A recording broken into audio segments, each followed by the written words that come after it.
Welcome back to Behind the Caution Tape. I'm your host, CrashLit, and today is the final Monday rundown of season one. I'm coming to you from Barcelona, Spain, as I'm on a trip with some friends right now, but definitely wanted to get one more episode in, given what happened with track and field over the weekend. And a big congratulations to the men's track and field team for bringing home national championship 138 to USC.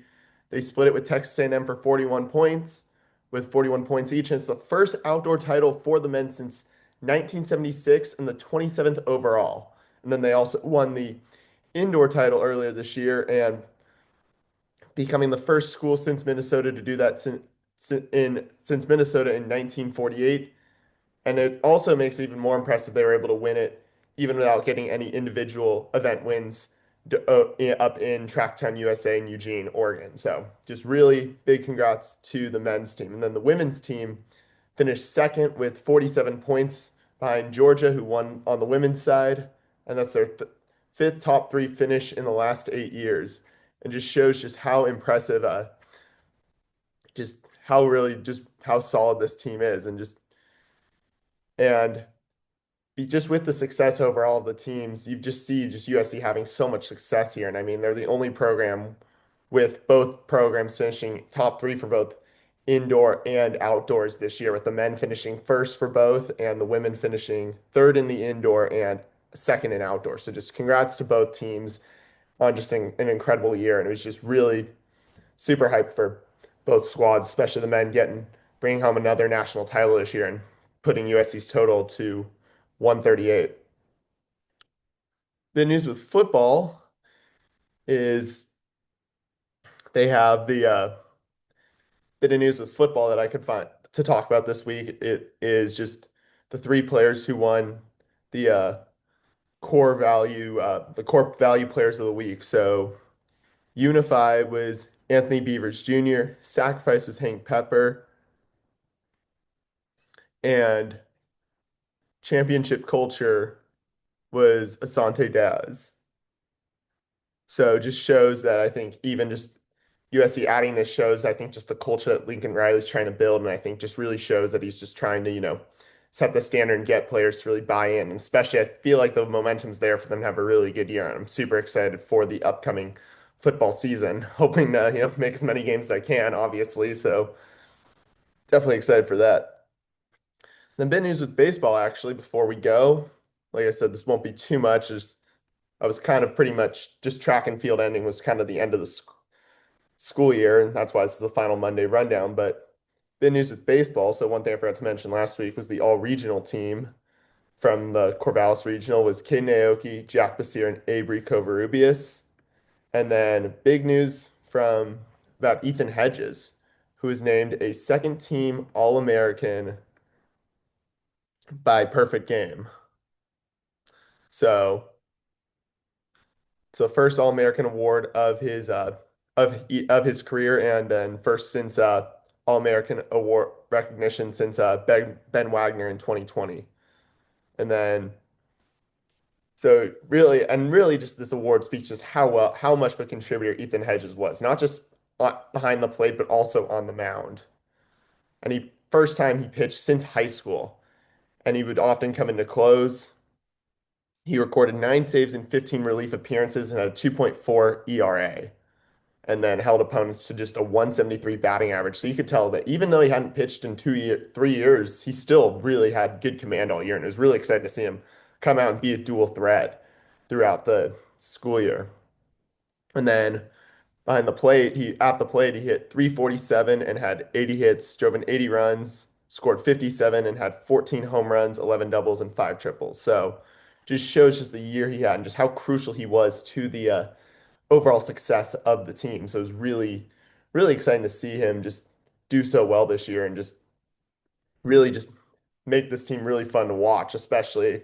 And it makes it also the other thing that really is impressive as he did it while they didn't have a true home this past year and not even the year before too, but this year was with his big breakout year. So Ethan Hedges gets drafted. He'll be sorely missed by USC, but can't blame him. And I'm definitely excited to see what his career holds, whether or not he comes back to USC or moves on to the MLB. But it's definitely really exciting to see all the success he has, and especially with the MLB draft coming up pretty soon.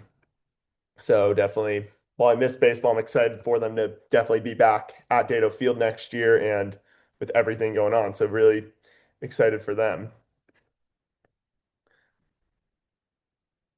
And so yeah, and also before I finish talking about Hedges, he also this past year, just to recap how he's done, he also was named to the All Big Ten first team, to the All West Region second team, and is one of five finalists for the John Allred Two-Way Player of the Year award. So just shows just how impressive of a year he's had. So as I mentioned, haven't been to a game since that final home baseball game against Michigan State. So I finished the year 99 and 37 with an all-time record while I was in college of 311 and 119. So this there'll be so just before I go, I do just want to talk and just say how grateful I am to all of you for just sticking with me and just supporting me throughout this year. It's been really fun and I've had a lot of fun doing this. It's been just really great to just, talk sports and just something, I'm super passionate about having gone to USC and just this has given me a great outlet to really just talk and then especially just all the fun guests I've had on. So if you ever guys do have any guests like you want me to try to interview, please let me know. I'm trying to work on some stuff over the summer. So just because it's the final Monday rundown doesn't mean that's not gonna, I'm still gonna have episodes periodically. It just won't be every Monday until probably either the 2025-26 sports season, sports startup and fall sports startup, or if they're, or like right around the time school starts. But I'll definitely have it run up and running by the time like football, like by the time football's back in session, football's back and everything. So but definitely, it was really just been a lot of fun to do this and it's just been really fun. So just before I go, I do just want to talk about just it's been really fun. I've had some great guests. Shout out to everyone who's come on. And if you didn't watch my last interview on Friday, please go listen, give it a listen or a watch with David Neal. It was really great to talk to him about his career in producing sports content. And he's a USC alum, so it was a little bit of a different type of interview, but still really fun and definitely definitely a fun one to do. Definitely had some big highlights this year. I mean, it had some fun guests on, probably. So just yeah, especially yeah, I've had some really great guests. Everyone was great, but yeah, a few highlights were definitely in the interview. Cheryl Miller, Cody Kessler, and Tommy Moe. Those were probably three of my favorite interviews.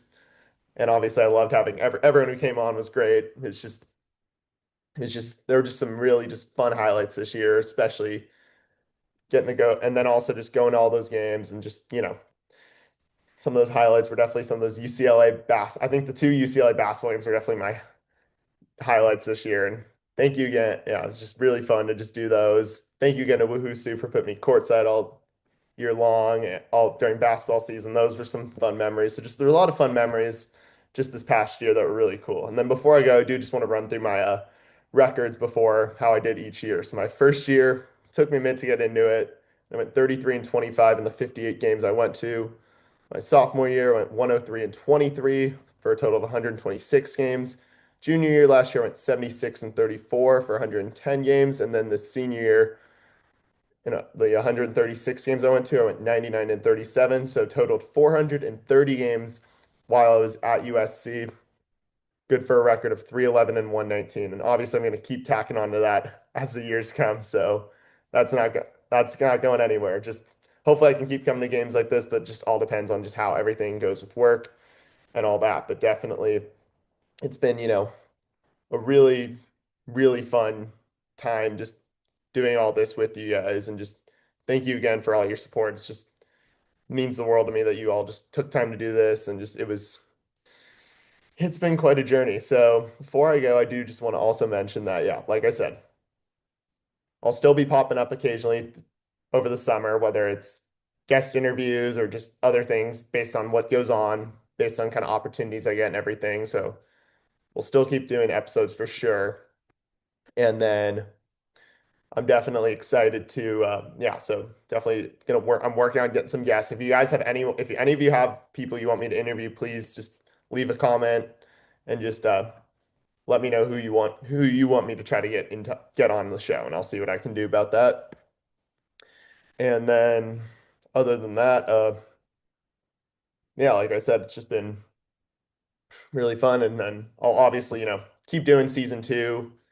Whether or not there's another episode of season one, we'll see. It just depends because I'm turning to season two on the turn when it hits July 1st, since that's when the new athletic year officially starts for college sports. So we'll see if I can. We'll see what happens before then, and then whether or not there'll be a 60th episode. But yeah, over these 59 episodes, it's been an absolute blast to do this, and it's just been a lot of fun. And I can't believe that, yeah, this school year's over, but it's been a lot of fun to do it over these past 10 months, almost 10 months now, so 10 months. So thank you again so much, everyone who's tuned into Behind the Caution Tape for season one. There's another episode coming up. I will definitely make sure to let you all know, but this is the final Monday rundown of season one. I'll let you all know when the first, either the next episode, if there's one more episode of season one, or if the next episode will be in season two. But that's going to do it for us here at Behind the Caution Tape. Thank you again, everyone, like I said, who's been subscribing and tuning in. It's been an absolute blast. Be sure to like, comment, follow, subscribe, and share not just this episode, but any episode you enjoyed with your friends and family. So signing off on the final Monday rundown of season one. It's been a blast. I'm CrashLit. Thank you for all the support. Be sure to follow me at CrashLit. I'll see you all soon, and fight on forever, no matter what. Fight on.